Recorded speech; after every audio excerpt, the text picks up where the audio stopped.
Okay, so we've looked at long division. So I've long division done in a previous video. What we're going to look at here is the box method. So it's another way of doing your division involving boxes. Now we've kind of seen this box method already when we looked at multiplying.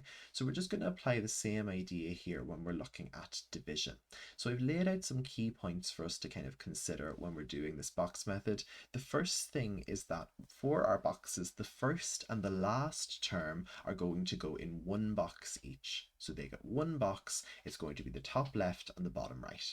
Okay, however many boxes we have can depend on the question, but the first and the last term will always only have one box each. Every other term in the question will get two boxes, and these are diagonal. Okay, we'll have two boxes and these will be diagonal to each other. So it'll be one on the bottom and it'll be one then in the next on the next row up above it. What we divide by is going to go on the left hand side and our answer is going to end up being on the top then. Okay, it's a method that can seem complicated to explain, but it may seem easier for you to do. And in the end, so long as you can do the question one of these ways, that will be perfect. So long as you can do them one of the ways, I will be happy. So let's have a look at this box method. So the first term is going to have one box, the last term is going to have one box, and the middle term, any other term, will have two boxes. So I need four boxes altogether. So that's perfect. I also maybe need to move this down a little bit, but we'll just kind of rub that out there to give us more space. What we're dividing by goes on the side here, so we'll put the x there and the +3 here. And lastly, we're going to fill in the first term and the last term. So my x squared here and my 6 here. Okay, so we've kind of all the setup done that we need for the moment. We also know that what's in these two boxes is going to add up to give me the 5x here. So whatever's in those two boxes should add up to give me the 5x. So let's focus first of all on this kind of top corner here, this kind of top section. So I have an x on the outside and I have an x squared in the box. So we're asking ourselves, what would I need to put up here to give me x squared in that first top left box? And the answer should be kind of clear as well, that it's going to be an x, because x multiplied by x would give me x squared. Okay, x multiplied by x would give me x squared. Now that we've kind of are happy that an x is going to go in that top box, we can look down in this box here. And if we look at the two kind of boxes that are considered for that one, it's going to be this x on the top one and it's going to be the 3 here. So we can multiply the two of those and that's going to give me 3x in this box here. Now we've said, and I've highlighted there in blue, those two diagonal boxes that I've joined up in blue, they must add up to give us the middle box. So if we already know that the bottom box there is going to be 3x, then this top box must be 2x. And if that box is going to be 2x, then what do I need to multiply by x to give me a 2x in the middle here? Well, it's going to be 2. Because 2 multiplied by 2x would give me, or 2 multiplied by x would give me 2x. Now our last little check for ourselves is, does 2 multiplied by 3 give me 6? And it does, of course. So we know that we're kind of correct. We're happy that we've made the right choices. So if we lastly just look then at what our answer is going to be, our answer is what we have on the top there, which is the x plus 2. Okay, and that's our division done fairly quickly. It's kind of nice and quick and nicely done. So if we just add some notes, I should have written this in as we were going, so let's add some notes for ourselves. So x multiplied by x gives me x squared, so we're happy with that. If we make a note as well, 3x plus 2x gives me the 5x in the middle there, so we're happy with that part. Okay, and those are kind of the two key things that we have. This one doesn't require as many steps, I suppose, along the right hand side as we had with the previous one. We're not writing as many steps for ourselves. We can lay out the steps in the same way, but it's maybe not as kind of obvious for us. But we'll try maybe and write a little bit more in the next one. So for the next question, we can see that I've given more boxes for this one. I've given 6 boxes this time.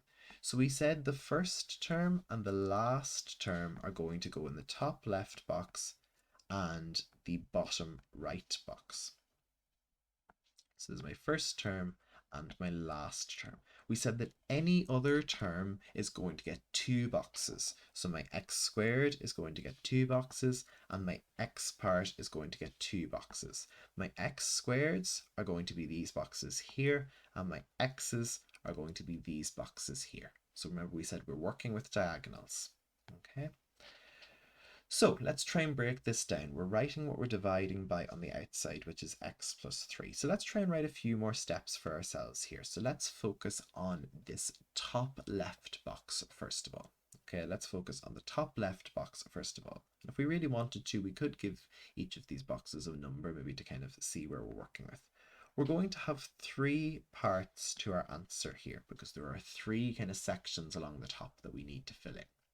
So the first sum I'm going to do is going to be for this top left box, and I'm going to ask myself, what is 2x cubed divided by x? What is 2x cubed divided by x? Well, 2 divided by 1 is 2. X cubed divided by x to the power of 1. Remember, we subtract the powers. That gives me x to the power of 2. So what I need to put in my top box here, and I might need to make it a bit bigger, is 2x squared. Okay, because 2x squared multiplied by x will give me the 2x cubed that I have in the middle here. So remember, with our boxes, and it was the same with multiplying, whatever's on the outside or whatever lines up into a box has to multiply by each other to give me what's in the center of the box. Okay, so that's our top left box here. We're going to work our way down then and look at the next box. So looking at the next box here, we can say, well, what are the 2 things I'm going to be multiplying to fill in that box? And those 2 things are the 2x squared and the 3, because we can see they line up to give me this box in the center here. So if I multiply those, what does it give me? Well, 2x squared multiplied by 3 is going to give me 6x squared, which I can put in this center box here. Okay. So we're going to work our way now. We're going to follow our little path we've drawn. So we're going to go up to the next box there that I've drawn with the blue, this box in here. And with this blue section, we know that the plus 6x squared must add up with whatever's in this box to give me x squared as the total. Okay, whatever is in that box has to add up to the 6x squared to give me x squared as the end result. Okay. So that, I suppose, is giving us that 6x squared plus something should give me x squared. And we should be able to work out that the something I'm looking for is going to be minus 5x squared. So a little different for us this time, that we have to kind of include a minus part. But it's fine. It's kind of no difference for us, okay? It's something that we should be open to happening. Okay? Now, if we look at that question here, if I have a minus 5x squared in that box, and that's in line with the x on the left-hand side, then I'm going to have to put a minus 5x on the top part. We can kind of, how do we come up with that one? Well, what's minus 5x squared divided by x? It's minus 5x. Okay.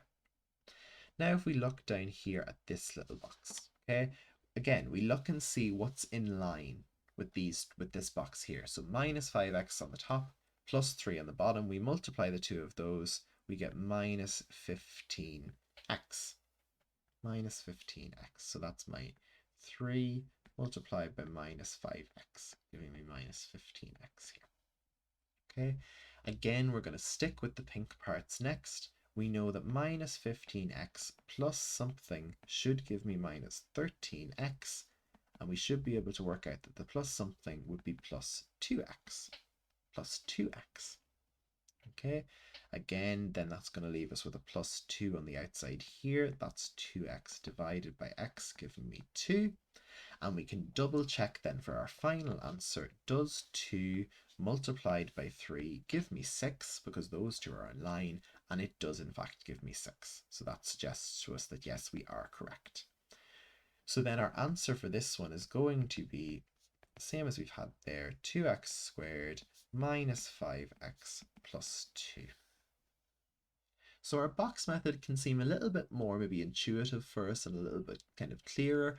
I tried to write out the steps on the right hand side here. For this method, it's maybe not as necessary for you to write out the steps, but they might be helpful so that you can kind of see at each point what you're doing. It is just keeping track of what box you're working on, I suppose. And it is a lot of kind of filling in, well, if this one has to multiply by this one to give me this box, what do I need to put in there? So the hardest parts, I would say, are those parts I've highlighted, the blue and the pink part, because we know they have to add to give us a particular number. Those can be the hardest ones to work out.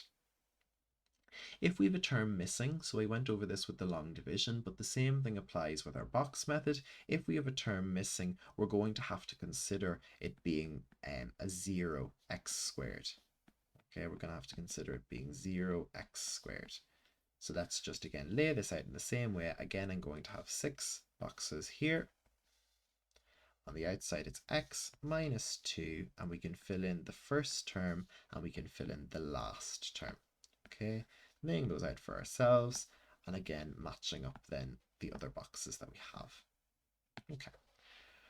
4x cubed in that top left box, we have x on the left hand side. That's going to tell us that we should have 4x squared on the top side, because that's what would multiply by x to give me 4x cubed. If we try and apply the same thing then for the bottom box, we multiply the two things that are in line, which gives me minus 8x squared. Now we know that the blue parts here that I've highlighted, they have to add up to give me the number of x squared in the question, which for this question is 0. So what am I going to add? I'm going to have to add 8x squared, because plus 8x squared minus 8x squared would give me 0 8x squared. That means that up here I'm going to have plus 8x because it's in line with the x part, and we should know 8x squared divided by x would just be 8x. Okay, and same thing goes down here. Then I multiply the two that are in line with each other, the 8x and the minus 2, giving me minus 16x. Now I need to work on this pink part. So how many x do I have in total? I have minus 13. So what would I have to add to minus 16 to give me minus 13? Well, that's going to be a plus 3x then that I fill in here. And if I put a plus 3x here, I must have plus 3 on the top part. And we can check, does plus 3 minus 2 give me minus 6? And it does. So my answer is 4x squared plus 8x plus 3.